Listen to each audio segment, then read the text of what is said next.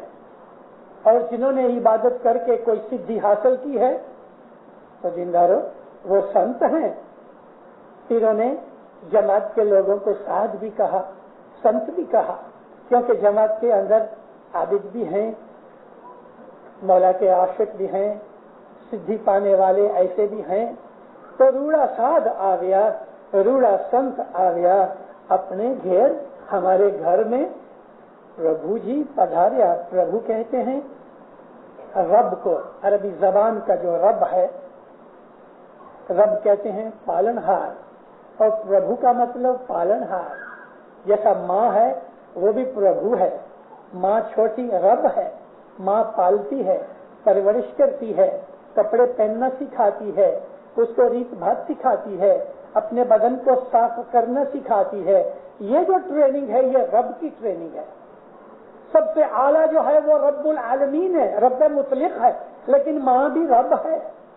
پربھو set کو بھی کہتے ہیں ہندوستان کی زبانوں کے اندر، خاص طور پہ جو پراکرت اور دیوناگری ہے اس کے اندر ایک نوکر ہوتا ہے، وہ چاکر کہلاتا ہے۔ نوکر کو چاکر کہتے ہیں اور سیٹ کو پربھو کہتے ہیں۔ تو مولا ہمارا پربھو ہے، ہمارا پالنے والا ہے، روحانی پوشن دیتا ہے، ہم کو روحانی خوراک ملتی ہے، ہم کو علم کی خوراک ملتی ہے کہ جس سے انسان کا دل خوش ہو جاتا ہے۔ جس طرح ہمیں پیٹ کی بھوک لگتی ہے، ایسا ہی کچھ ایسے اچھے لوگ ہیں کہ جن کو علم کی بھوک لگتی ہے۔ جس طرح پیٹ بھرنے کے لیے کھانا کھلایا جاتا ہے، پانی پلایا جاتا ہے، دیندارو علم کی بھوک کا بھی انتظام ہے، اور وہ ہے جنان، علم، اس سے علم کی بھوک پوری ہوتی ہے۔ اسی طرح ہماری جو روحانی بھوک ہے وہ عبادت سے پوری ہوتی ہے۔ تو یہاں اپنے گھر پربھو جی پدھاریا مندریے اس جماعت خانے کے اندر۔ جر والا دیستا روڑے رادی سے ان بولتنا مکھمی تھارے والا دیستنا روڑے رادی سے ان بولتنا مکھمی تھارے والا پوتر تھیا گھر آنگن مارا جار ست گر نین سوندی اے جیرے والا بیس طرح روڑے رادی سے دکھنے میں خوبصورت، صاف پاک، ہم جس کو بولتے ہیں نا ویل ڈریسڈ، اسمارٹ دکھتے ہیں۔ انہیں بولتنا مکھ میٹھا، جب یہ بولتے ہیں تو مکھ میں سے میٹھی وانی نکلتی ہے۔ کس کے منہ سے؟ یہ مولا کی تعریف ہو رہی ہے کہ جب مولا پدھارتا ہے، مولا آتا ہے تو وہ ہم کو خوبصورت لگتا ہے، اچھا لگتا ہے۔ اب بات بھی سچ ہے۔ حضرت امام ہمارا جتنا ہے، جتنے بھی امام ہوئے، ہمارے اماموں میں کوئی لولا لنگڑا نہیں ہوا، کوئی امام کانا نہیں تھا، استغفر اللہ، مگر خیر سمجھانے کے لیے ہی یہ لفظ کہہ رہا ہوں، کوئی امام پاگل نہیں تھا، ہمارا کوئی امام شاریرک طور پہ بھی ادھورا نہیں تھا، تمام نبیوں میں بھی ایسا ہوا، شاریرک طور پہ بھی وہ اچھے اور خوبصورت ہیں۔ امام زمان تو لاکھوں میں نظر آ جاتا ہے۔ مولانا حضرت امام 58 میں پریٹوریا گئے، میں اس کی ظاہری باتوں کرتا ہوں تو اس میں بھی ہم کو مزہ آتا ہے، خوشی پیدا ہوتی ہے۔ جو امام کے چاہنے والے ہیں، امام کی باتیں سن کے، اس کی رمت گمت کی باتیں دیکھ کے ان کے دلوں کے اندر محبت تازہ ہوتی ہے۔ 58 میں حضرت امام پریٹوریا گئے۔ 58 میں جو کبھی آپ کو یاد ہوگے تو مولا کی عمر کتنی 22 برس کی، اور تھوڑا ہی ٹائم ہوا تھا، 7-8 مہینے کے 10 مہینے ہوئے تھے، برس بھی پورا نہیں ہوا تھا امامت کی گادی پہ آئے۔ اکثر دنیا کے اندر حضرت امام کی چرچا ہوتی تھی۔ پریٹوریا کی کیپٹل ہے ساؤتھ افریقہ کا، تو جو پریزیڈنٹ تھا ساؤتھ افریقہ کی ریپبلک کا اور پرائم منسٹر وغیرہ ان کے ساتھ مل کے تو ان نون سولجر جو گزر گئے تھے ان کے مزار کے اوپر ریت رکھنے کی ایک کریا کرنی تھی۔ مولانا حضرت امام وہاں پرائم منسٹر کے ساتھ پہنچے۔ بہت بڑا آئی لینڈ تھا، گول، چاروں طرف بڑی بڑی زبردست کمپنیوں کی بلڈنگیں، گورنمنٹ کی بلڈنگیں، ہزاروں آدمی تھے۔ پولیس نے بہت اچھا انتظام کیا ہوا تھا، بینڈ تھا۔ ریت رکھنے کے بعد مولا کو سلیوٹ دینے کی کریا تھی اور ایک چھوٹی سی ٹی پارٹی جیسی بنائی گئی تھی۔ کسی ایک بڑی بینچ کے اندر کچھ جوان لڑکیاں 20-22 برس کی وہ آپس میں باتیں کر رہی تھیں،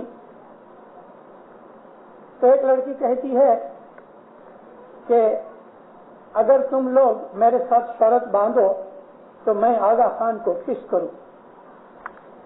وہ لڑکیاں تو ایک دوسرے کے سامنے دیکھنے لگی کہ اتنی بڑی سبھا اور اتنے بڑے بندوبست کے اندر تم آغا خان کو کس کرو گی؟ کہتے ہاں۔ ان کی کچھ شرط لگی۔ یہ بڑی ہوشیار چالاک چبڑاک لڑکی تھی، اس نے شرط قبول کر لی اور گھومتی پھرتی جب حضرت امام آ گئے تو ماں باپ کی جو گاڑی تھی اس کے کانچ جو تھے چاروں طرف وہ ٹنٹڈ گلاسز تھے کہ باہر سے اندر کون بیٹھا ہے جلدی سے دکھے نہیں، لیکن اندر والا باہر کو دیکھ سکے روشنی کی وجہ سے۔ معلوم نہیں کس طرح یہ حضرت امام کی گاڑی میں گھس گئی اور ڈرائیور کی سیٹ اور پچھلی سیٹ کے بیچ میں نیچے جا کے چھپ گئی۔ اس نے سائڈ دیکھ لی کہ یہ سائڈ سے آغا خان اترے اور اسی سائڈ سے بیٹھیں گے، کیونکہ وہ سائڈ تو اس طرف کرب کی سائڈ تھی، تو اس طرح سے یہ بیٹھی کہ جیسے ہی مولا دروازہ کھولے تو یہ پکڑ کے کس کر لے، بیٹھی رہی، کسی نے اس کو نوٹس نہیں کیا۔ سب سیریمنی ہو گئی اور اس کے بعد یہ ٹی پارٹی کھڑے کھڑے ہی کچھ پینے کی بات تھی، ریفریشمنٹس تھے۔ کنٹ غلام ہماری اسماعیلیہ کاؤنسل کے پریزیڈنٹ تھے، مولانا حضرت امام کنٹ غلام کو کہتے ہیں Ghulam where is your car? خدا my car is very far, let's go, I want to go urgently, but خدا in my I tell you, I want to go urgently. Let's go. ارے خدا، آگے آگے وہ، پیچھے پیچھے حضرت امام، اتنے بڑے سموہ کے اندر ہزاروں آدمی تھے۔ لوگوں کی آنکھیں بھی مولا نے اندھی کر دی، صاحب کو کسی نے نوٹ ہی نہیں کیا، صاحب کیا، صاحب نکل گئے اور اس کی ٹھاکا ٹھاکا گاڑی کے اندر، مولا کی گاڑی کے سامنے تو وہ ایسی ہی تھی نا، ٹھکو ٹھکو چلتی تھی۔ صاحب بیٹھے، صاحب اس کو کہتے ہیں کہ چلو ہو تو چلو سیدھا، ماں باپ چلے گئے، کسی کو پتہ نہیں لگا۔ اب جب تھوڑی دیر ہوئی تو وہ پریزیڈنٹ اور گورنر اور یہ منسٹر وغیرہ سب ڈھونڈنے لگے، صاحب کے خود کے جو باڈی گارڈز تھے ان کو پتہ نہ لگا، حیران پریشان ہو گئے، اور باڈی گارڈز بڑے پریشان تھے کیونکہ ان کی رسپانسبلٹی تھی۔ ہو مچ گئی۔ آخر سب لوگ ادھر ادھر جانے لگے۔ جب یہ بہت کچھ ہو گیا تو ڈرائیور نے مولا کی گاڑی کا دروازہ کھولا، صاحب کا دروازہ نہیں کھلا، تو پھر لڑکی پریشان ہوئی، باہر نکلی، رونے لگی۔ پریس والے اکٹھے ہو گئے، ٹیلی ویژن والے آ گئے، ہزاروں آدمی آ گئے۔ اس نے اسٹیٹمنٹ کی کہ ہماری شرط لگی تھی کہ میں آغا خان کو کس کروں گی، لیکن میری شرط مٹ گئی، میرا یہ چانس چلا گیا۔ خوب روئی دھوئی۔ اس مولا کو کوئی پکڑ سکتا ہے؟ میں نے یہ بات کیوں سنائی کہ اس کی خوبصورتی کے اوپر ساری دنیا موہت ہو جاتی ہے۔ یہ گھرانہ ایسا ہے۔ تو پیر کہتے ہیں کہ دیس تنا روڑے را دکھے، اس کو دیکھو کیسا خوبصورت ہے۔ ہمارے ایک پیر کے گنان میں ہے، پیر شمس نے چل چھبیلا اے سنو البیلا میا تو من وچلاو میرے صاحب اب تیری محبت لاگی۔ تو مولانا حضرت امام دنیا بھرنے دی، دکھنے میں خوبصورت ہے، بولتا ہے تو مکھ میں سے مٹھاس نکلتی ہے، بڑے بڑے پانی ہو جاتے ہیں اس کے سامنے۔ ہمارے میں سے جن لوگوں کو یہ چانس لگا ہوا ہے کسی مہمانی یا کسی اور بات میں مولا کے ساتھ بات چیت کرنے کا، آپ نے محسوس کیا کتنا میٹھا، کتنا سافٹ ہے کہ ہمارے رگوں کے اندر پوتر تھیا گھر آنگن مارا۔ اس مولا کے آنے سے، اس مولا کے دیدار سے میرا گھر آنگن سب پاک ہو گیا۔ جرے ستگر نین سو دیکھا، میں نے جب مولا کو آنکھ سے دیکھا تو میرا سب انتکرن پاک ہو گیا۔ جس طرح یہ مٹی کے بنے ہوئے گھر آنگن ہیں دینداروں، اسی طرح سے یہ شریر بھی مٹی کا بنا ہوا ہے۔ یہ بھی مندر ہے، اس کے اندر بھی گھٹ پاٹ کی کریا ہوتی ہے، اس کے اندر بھی حضرت امام آتا ہے، اندر بھی نیاز بنتا ہے اگر ہم اس چیز کو سمجھ سکتے ہیں تو۔ جھرے والا کوئی کہے چوکھانے، کوئی کہے میلا، کوئی کہے اولا کے وارے والا جو تجگاڑی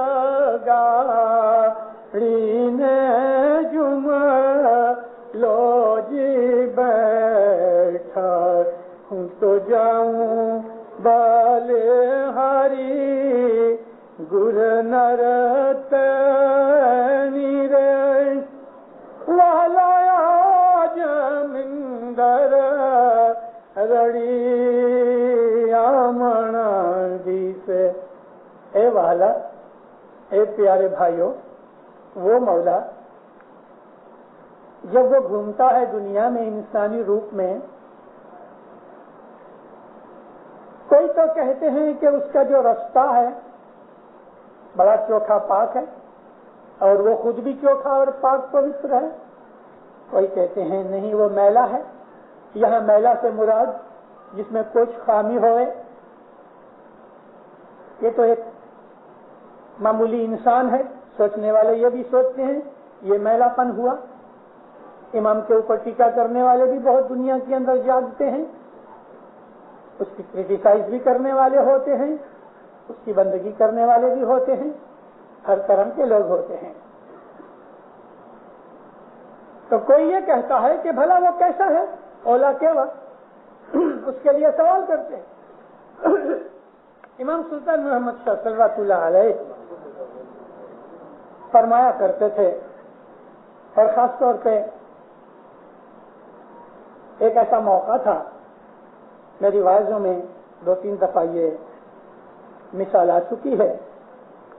ایک بڑی اچھی مالدار فیملی کا لڑکا یورپ گیا پڑھنے کے لیے، بہت برسوں کے بعد واپس آیا، باپ گزر چکا تھا، بڑے بھائی نے بزنس سنبھال لیا، پڑھ لکھ کے بھائی واپس آیا، یہ تو یورپ کی ہوا کھا کے آیا،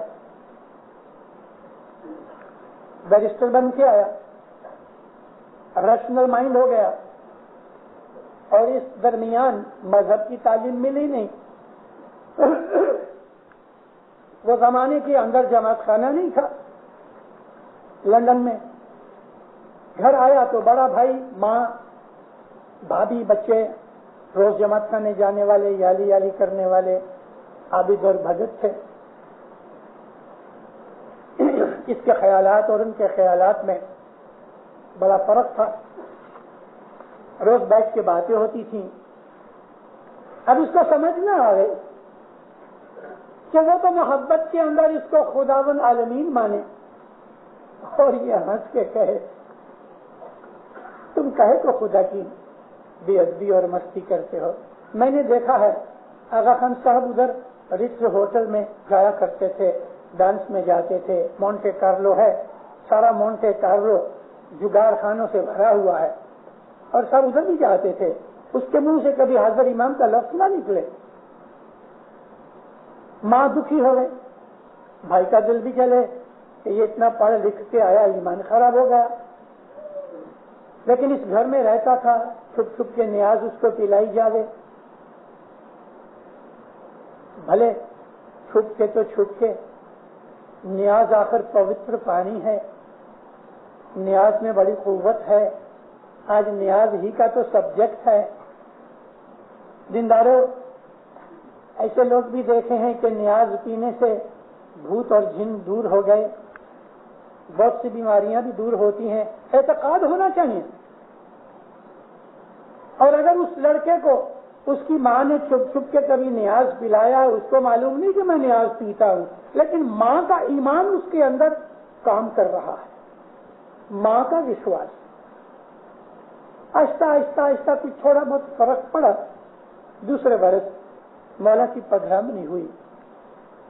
ان لوگوں نے بھی مہمانی رکھی. صاحب نے اس کو لندن میں دیکھا ہوا تھا، صاحب اس کے ساتھ باتیں چیتیں کرنے لگے. تھوڑا وہ ذرا فری ہو گیا. پہلے گھبراتا تھا، ڈرتا تھا، لیکن مولا نے اس کے ساتھ بات چیت اس طرح سے کی کہ ذرا فری کر دیا. اس کا جھجک نکل گئی، ڈر نکل گیا. صاحب کو کہتا ہے کہ یور ہائنس مجھے کچھ سوال کرنا ہے. پوچھو کیا ہے؟ اچھا کہتا ہے صاحب بولو بولو کیا ہے؟ کہتے سر سچ مچ آپ خدا ہو؟ ماں باپ ہنس پڑے.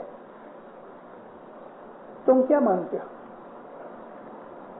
اب گھبرا گیا کیونکہ ماں باپ نے نہ تو یس کہا نہ نو کہا. تم کیا مانتے ہو؟ سچ سے کہتا ہے ویل یو آر مائی امام، you are my spiritual leader. ماں باپ کہتے ہیں برابر. تو بڑا بھائی جو تھا وہ جوشیلا آدمی تھا، گرم آدمی تھا. کہتا خدا العالمین میں مانتا ہوں. یا مولا میں تو آپ کو خدا مانتا ہوں. ماں باپ فرمایا برابر.